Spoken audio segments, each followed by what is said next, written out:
Aliens Explored is a podcast exploring famous and obscure cases of UFO sightings, alien abductions and other strange events from both a believing and a sceptical perspective whilst keeping an open mind. I'm Stu Jackson, a professional actor and amateur ufologist with a particular interest in the crop circle phenomenon. I'll be debating that otherworldly visitations are real. The truth is out there.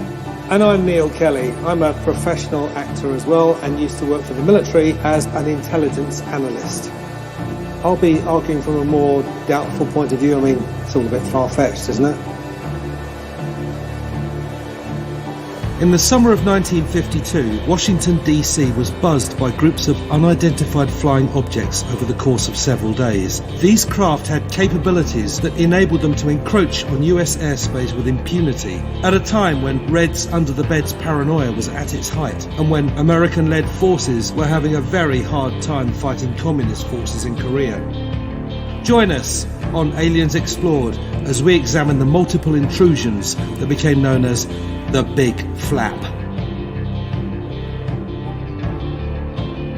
Hello listeners and welcome to Aliens Explored, a weekly podcast where we look at UFOs, UAPs, USPs, are they called? No, USOs, unidentified submersed.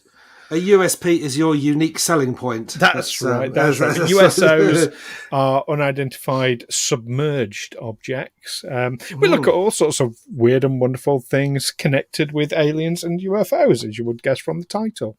Even the most tenuously connected sometimes. Absolutely. Well, that other voice you can hear is, of course, Neil Kelly.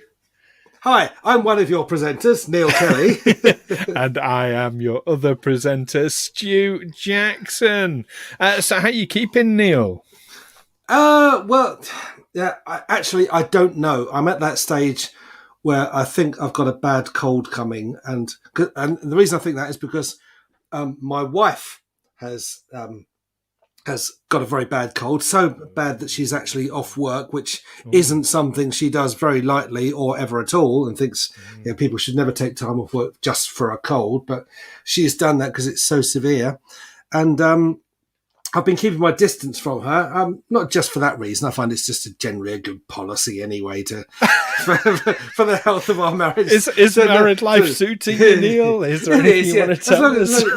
As long as we keep our distance from each other, it's, that tends not to cause any arguments. The secret to a good marriage is separate houses. Yeah, but it's one of those colds, and the way it starts is it feels like the aftermath of a cold. It feels like you've just gotten over a cold. And it's that kind of full story. And you think, oh, right, I had the cold and it wasn't that bad. Now I'm just dealing with the after effects. But actually, it's not. It's actually the start. And I've had one of these before and it was awful. So I'm prepared. I'm getting myself mentally prepared for a very bad time.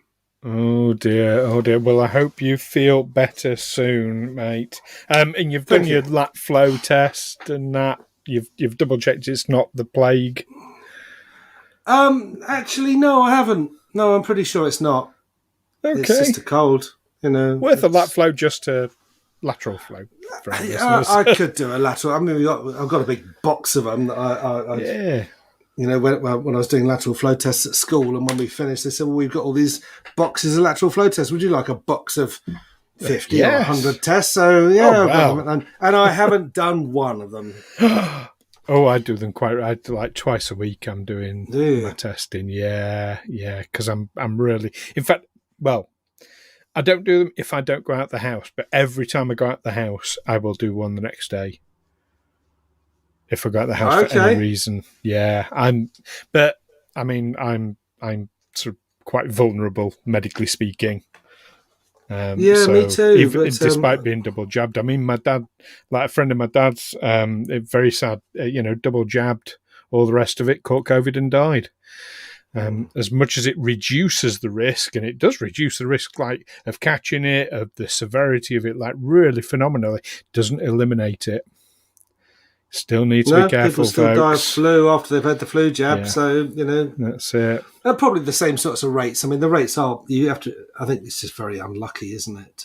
It is, but the way my luck goes, mate. anyway, that's a whole other thing. But not feeling well, and you've got an audition this out. Now, I've got to tell you a little story about your audition, which might sound a bit strange.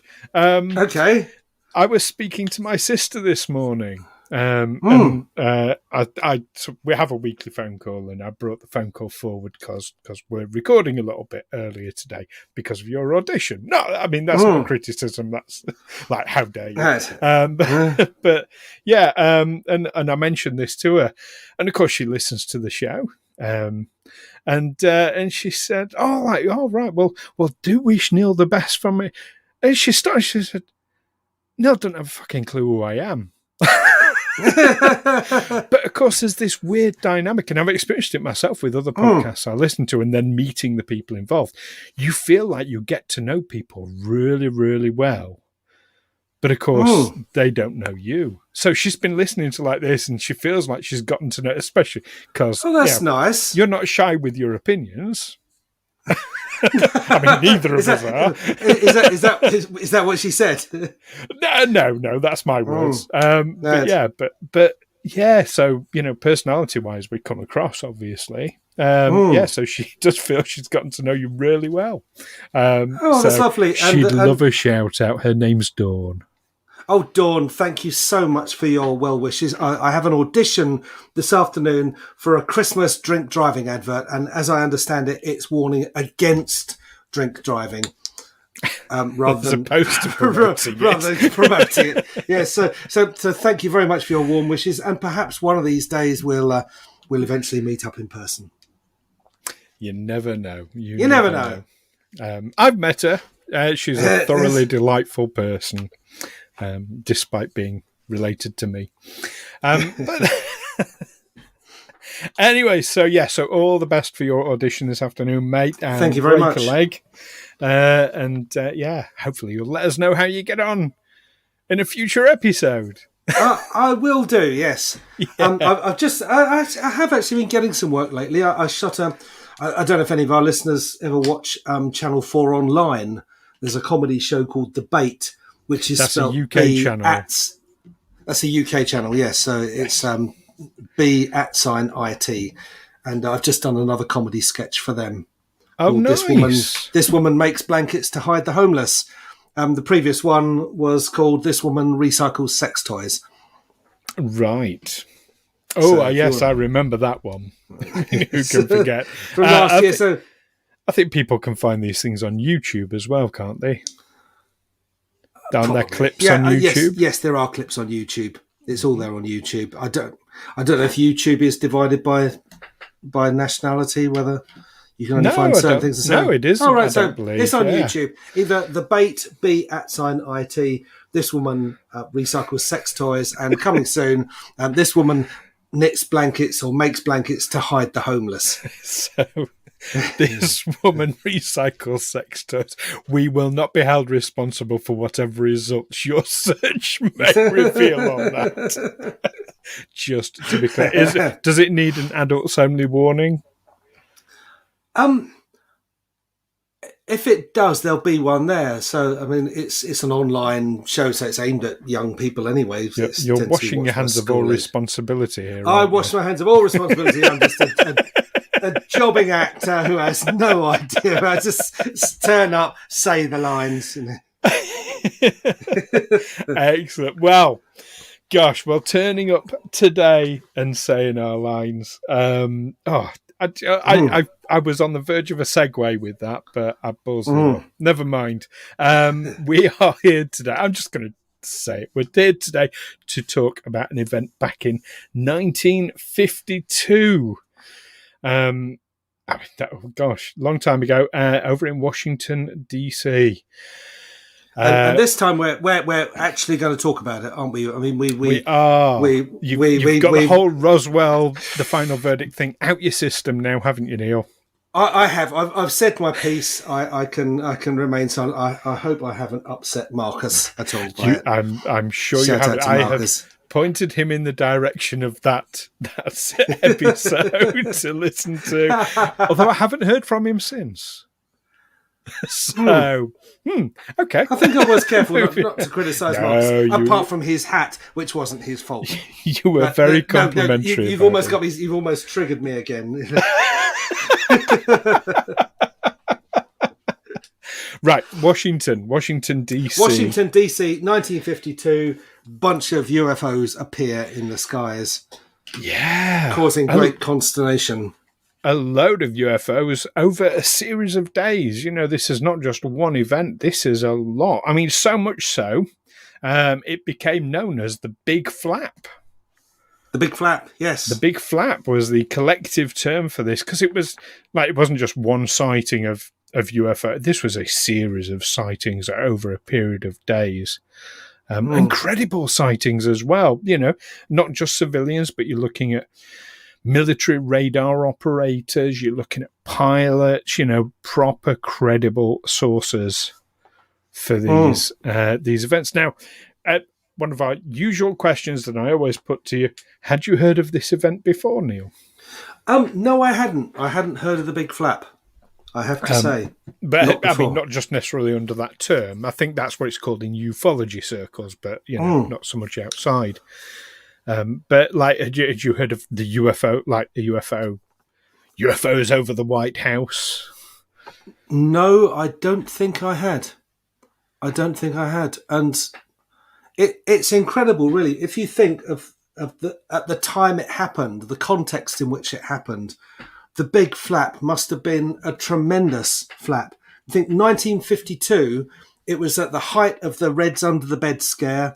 Yep. The House Committee on Un-American Activities was in full flow, blacklisting Hollywood writers, actors, directors, producers, and all sorts of other people who they suspected of communist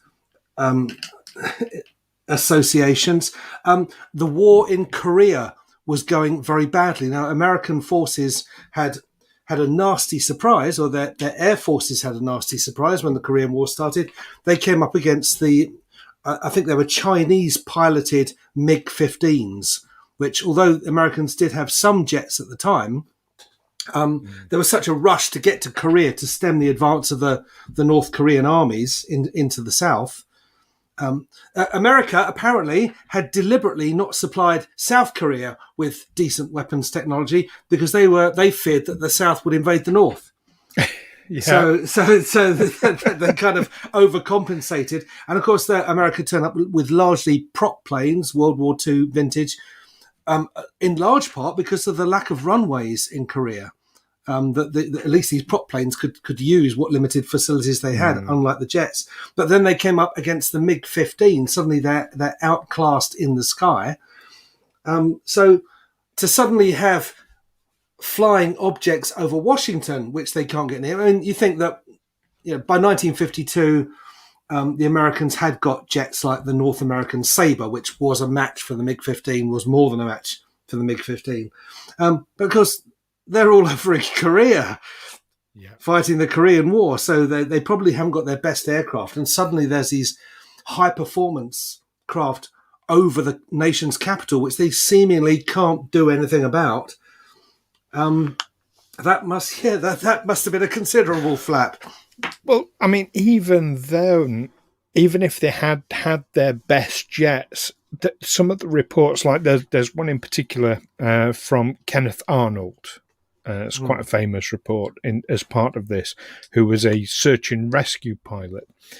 Now, he reported, like, famously, saucer-like things flying like geese. Now, I mean, that instantly puts in my head, remember we've talked about, like, the delta shape that you get with certain UFOs, and certainly delta sort of light patterns. So that made me wonder about those. Well, speculation that either it's small craft flying in formation, or it's the running lights of a very, very large craft. You just can't see the craft. Exactly. And, but he did say, like, specifically saucer-like things. So that sounds like very much like formation to me. But it also makes me wonder, like, when we see large delta-like craft, I'm thinking like the Phoenix Lights events and things like that, was that actually separate craft? But anyway, that's beside the point, because he reported these things flying at over 1,000 miles an hour. Now, this was near Mount Rainier. This wasn't. Are we talking about over the White original? House. This was one of the early reports, yeah. But over 1,000 miles an hour. Even if they'd had the best jets at home, how are they going to compete with that? Well, 1,000 miles. Well, jets can fly at 1,000 miles an hour. They certainly can now. Well, they can now, but in 1952. What was surprising about the flying objects was, one, that they seemed to have no visible means of propulsion, and two, that they could fly at that speed without breaking the sound barrier, without causing that. The sound barrier is actually it's a built as something flies through the air molecules can't get out of the way quick enough, so there's a build up, and then suddenly they release with a big bang. That's what causes the sonic boom. Yes, they weren't causing that, which suggests something that's either very, very extremely aerodynamic, or insubstantial, or insubstantial. Yeah. That's an excellent point. But okay, so you refer to modern jets being able to travel at that. I'm going to throw another one at you now. Andrews Air Force Base. This was on the 19th of July. They saw 7 initially slow-moving objects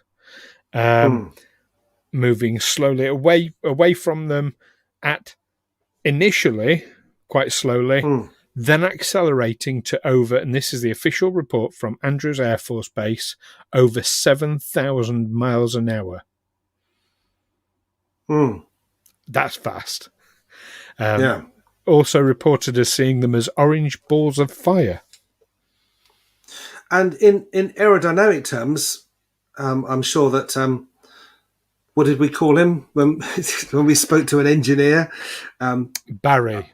Barry, we called him Barry. That right. So we've got to be careful with names here.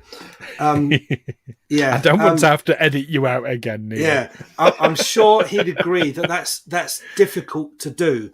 It's one thing to make a craft that can fly slowly. It's another thing to make a craft that can fly very, very fast. But it's very difficult to make a craft that can do both. Military forces have achieved some of that with what they call variable geometry aircraft with the wings. The wings fold out when they're flying at a slower speed, and then fold in when they really want to go into rocket mode. The Concorde, they spent years trying to develop the special wing shape that would enable it to be stable flying at low speeds, but would also be capable of supersonic speed. And apparently, when the Soviets tried to copy it, when they built their Concorde ski, it was such a specific wing shape, a curvy wing. It was difficult to make, so they didn't even bother to try. They just made a straight sort of block triangular delta wing. Right. And when Concorde ski was first revealed at the Paris Air Show in 1974, experts looked at it, and the first thing they said was, "There's no way that thing is supersonic," and they were right. And then it crashed. Yep. Yeah, indeed. That incidentally, that event on the 19th of July from Andrews Air Force Base, that was also witnessed by separately. By an air traffic controller called Edward Nugent. He's the one who identified that there were 7 distinct objects, by the way. But yes, there was a lot going on with it. And they have the weekends, consecutive weekends, the 19th, the 20th, and the 26th and 27th of July, 1952. Yes, but of course the big event was when they started buzzing the White House. And even that provoked a response. I mean, obviously we had some jets back over here because they launched 2 F-94 interceptors to counter them buzzing the White House. But each time these F-94s approached them, the UFOs would just shoot away. then the F-19s would turn around, start going back to base, and they'd come back again. Right. And then the F-19s would turn around, they'd shoot away again. The Lockheed F-94 Bravo Starfire had a highly secret airborne radar system. And at first, they weren't allowed to fly deep into enemy territory for fear that they would be captured and the technology would be discovered by the enemy. So that's why they were back at home. Apparently they proved ineffective on night missions against MiGs. Oh, why is that? So, I'm trying to. It doesn't go into any more detail. Okay. Yeah, they're also ineffective against UFOs, it seems. It would seem so, yeah. But they said they had this radar system, secret airborne radar system. I mean, airborne radar was World War II technology, wasn't it? That aircraft had by the end of World War II, there were aircraft with onboard radar. Right. I mean, I wouldn't know. It was a secret. I remember when I was a kid, and we, as kids, we were very militarized, and we had all our toys were army toys and army dolls, guns, and whatever, and lots of comics. And there was one comic strip character called Cat-Size Cunningham, who apparently dated from the Second World War, who was a Spitfire pilot. I think a Spitfire. Everyone was always a Spitfire pilot. Who would find German bombers at night and shoot them down. And what they said at the time was the reason he was able to do that, boys and girls, was because he ate his carrots. And it enabled him to see in the dark. And in that way they kept onboard radar a secret. But the Germans also had it by the time the war in the air was really getting going in the later stages of the war. They would have long-range fighters, the Messerschmitt 110 twin-engine plane flying in a sort of box formation, waiting for the bombers to come over. They would just be permanently in the air. Right. So, if these things are buzzing the White House, these F-94s approach them, they fly away, and then when the F-94s start to leave, they come back again, then they fly away again, and so on. This cat and mouse thing going on. That's pretty much confirmation of an intelligence at work. This is not a natural phenomena doing this, is it? It seems intelligent. My question is, were these objects fired upon, or was it just did the pilot said, "Oh, don't fucking bother, these things have." There's no record I've found of them being fired upon, which suggests not. And I would find it hard to imagine that they'd be launching missiles readily over the White House. Well, yeah. I mean, at the start of the Korean War, jets were still primarily armed with machine guns. And it was that's what they would attack another plane with. And it was only in the course of the Korean War they realised actually these things fly too fast. I mean, they could have realised that during World War II when the Nazis produced jets, the Messerschmitt Me-262 twin-engine jet, which flew 100 miles an hour faster than anything the Allies had. They couldn't shoot the thing down, so they kind of didn't register then that we need something other than machine guns. So any air-to-air missiles would have been in their infancy. And of course, if you're firing them over a populated area, what happens if that missile doesn't reach its target when it eventually runs out of fuel? Would it just fall on the city? Just to address that point about them could have done with it in the Second World War, it wasn't until the Germans lost the Second World War and we got their rocket scientists under Operation Paperclip that we were able to do that and produce these missiles for the airplanes anyway, because we just didn't have I'm saying I'm including the Allied forces didn't have the technologies. Well, certainly the technology to produce what you need to shoot down a jet is a guided weapon, and one that can fly faster than the jet, one that will catch up with it. Yeah, because in those days, it wasn't until I remember in the Falklands War when Britain went into the Falklands War, they had heat-seeking missiles, the anti-aircraft missiles, but they had to fire them after the jet had gone by, because it would home in on its tail fire. They couldn't shoot at an incoming aircraft because the heat signature wasn't enough. It was behind the aircraft. So, and it was only when America decided, well, we'll come down on Britain's side. They sat on the fence at the start of the Falklands conflict, and that's when they said, well, we will help Britain. And, if you lose one of your primary ships, a troop ship or an aircraft carrier, we'll replace it for you. And we will offer you our new anti-aircraft technology, which are missiles that can be shot at incoming aircraft. So that's 1982. So this is 30 years before. Yeah. They only had very primitive air-to-air missile technology, or even surface-to-air missile technology. So coming back onto the issue of this in 1952. So I've got two questions for you, Neil.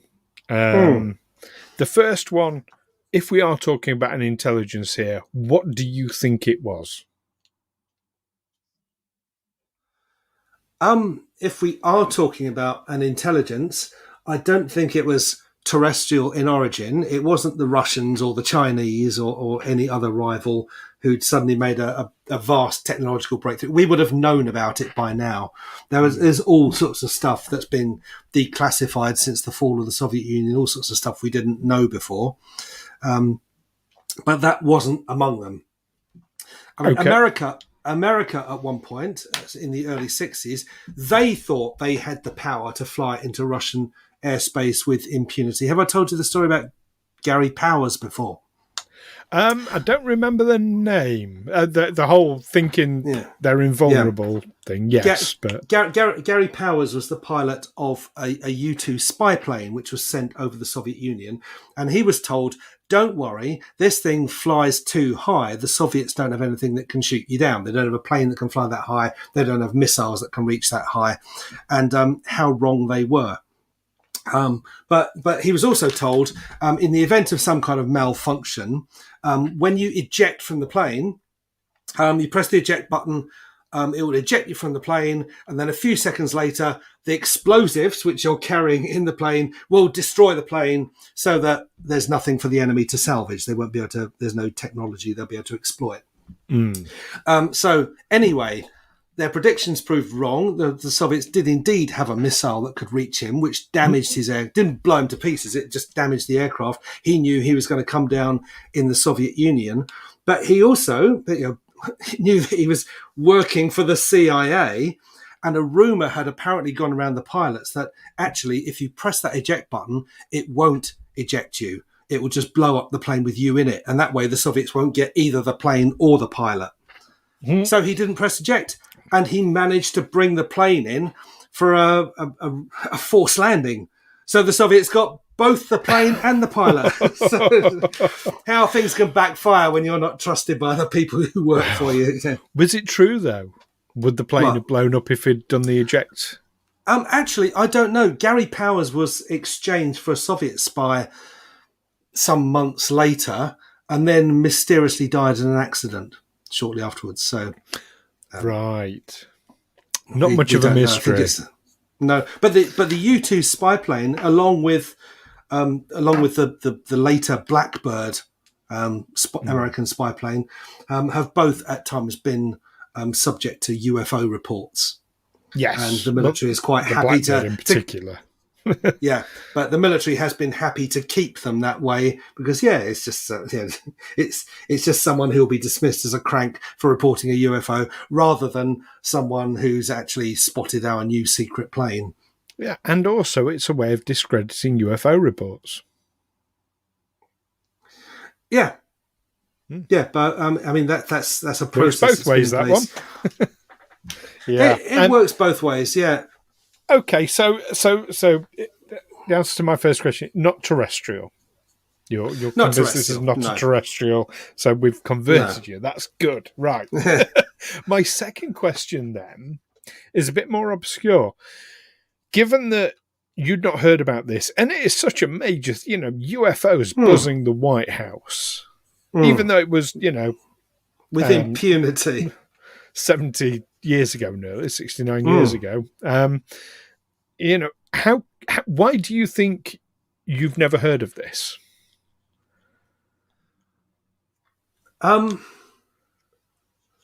Possibly because it was 70 years ago. I think also, there's been so much noise around Roswell and around Area 51 that maybe it just got lost in amongst all that. I don't know. Or maybe, they're just keeping it. We're just not giving it too much coverage. And I think there is this, however much you want to talk about whether these things are genuinely extraterrestrial or not, there is a genuine fear amongst anyone who might want to report something like this, that you're going to be dismissed as a crank and you're going to lose your credibility. And if you ever hope to interview prominent politicians and such, like, if you've got that UFO crank label attached to you, your career is going to suffer some difficulty. As a journalist, yeah. I think as a journalist, I think there will be a reluctance to report anything like that, or to delve too deeply into it. I mean, I didn't want to sort of lead you down the path of, because it's a cover-up, but it was a genuine, what possible reason? You see, I mean, it was reported widely at the time. This is the thing, and to me, this is an event as big as Kennedy being shot, and you say it was 70 years ago, but an event that big, that dramatic. Surely, I mean, Kennedy being shot is something they have to do something about, and they can't really keep it out of the headlines. Our president's been shot, therefore we need a new president. The vice president's going to become our president now, and whoever is the Secretary of State will become the new vice president, and so on. There has, and also we have to find the culprits, and we fully understand what's happened, and it's of this planet, it's of this world, it's a mundane, political assassination. Well, not mundane, a world altering political assassination. And people, there are all sorts of conspiracies about why Kennedy, maybe he was about to reveal something about contact with UFOs, but yes, we have discussed that on this show. We have discussed that. Maybe it was to do with Vietnam that was just getting going, but with something like this is things that were in the sky. And I think the official verdict is, there was something in the sky, but we don't know what it was, and to this day we don't know what it was. So let's just not talk about it. And it didn't do us any harm. It certainly didn't reveal any enemy capability to invade our airspace right over the nation's capital. So the fact that it's such an unknown and no answers have been forthcoming, it falls out of discussion. But that's an interesting... Yeah, I don't have any answers myself. Why we're not discussing this on a daily basis is... I struggle to fathom, but... I feel that way about the whole UFO thing in general, anyway. And it sort of suggests some sort of interdimensional rather than interplanetary travel, because they just suddenly appeared and then they suddenly disappeared, didn't they? They shot off. Maybe they didn't have the capability in those days to trace something. Oh yeah, there they go, way up into space. They're halfway to the moon now. Well, that's it. I mean, if they're tracking it at 7,000 miles an hour, can they track it if it goes much faster than that? That's the question. And you're absolutely right. It may appear to just appear and disappear, or it may seem to just. But yes, it depends how fast it is traveling. Rockets fly at that speed, don't they? Later in the 1950s. When the Soviets were putting Sputnik into space, and then a dog and a monkey and then a man. But not in low atmosphere, or relatively low atmosphere. No, but they would have... You have to reach that sort of speed to achieve escape velocity, don't you? Interesting. But what do you think, listeners... is the whole 1952 thing, is it, something we should be talking about on a daily basis? Is there, something strange and this is actual evidence, or is there something more mundane? Is there, should we not be worried about it? Could it have been a natural phenomenon? in fact, that just one we don't understand. Do write in and let us know at the usual places. You can find us on Twitter. You can find us on YouTube. You can find us on YouTube. I meant Facebook. But you can find us on all those places by searching Aliens Explored, or you can email us direct at aliensexplored@gmail.com. Do let us know what you think. And while we're talking to you, we'd really appreciate it if wherever you're listening to this podcast, you leave us a cheeky review. That'd be really, really nice. It helps little podcasts like ours to reach more and more people and get the whole topic of UFOs discussed more and more. So you'll be doing your bit towards ufology. That'd be fantastic. And of course, don't forget to join us next time. We'd like to talk about world-breaking events. In 2001, there was the National Press Club, where a lot of UFO stuff was revealed by some very, very senior people. We're going to be discussing that. That's an interesting one, Neil. Look forward to that one. Yeah, we're talking about journalists destroying their career. This was the National Press Club itself, so don't miss that one, listeners. So my goodness, yeah, in the meantime, keep watching the skies above the White House and the skies in general, to be honest. Take care for now. Catch you next time, and Marcus, sorry if anything horrible I said to you, and thanks again, Dawn, for your messages of support.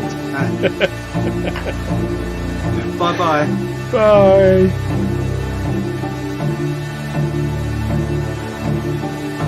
Aliens Explored is a Fiegel Films production in association with Juicy Falls. Music by Darren Mafucci and editing by Stu Jackson. Find us on Twitter and Facebook by searching Aliens Explored or visit aliensexplored.com.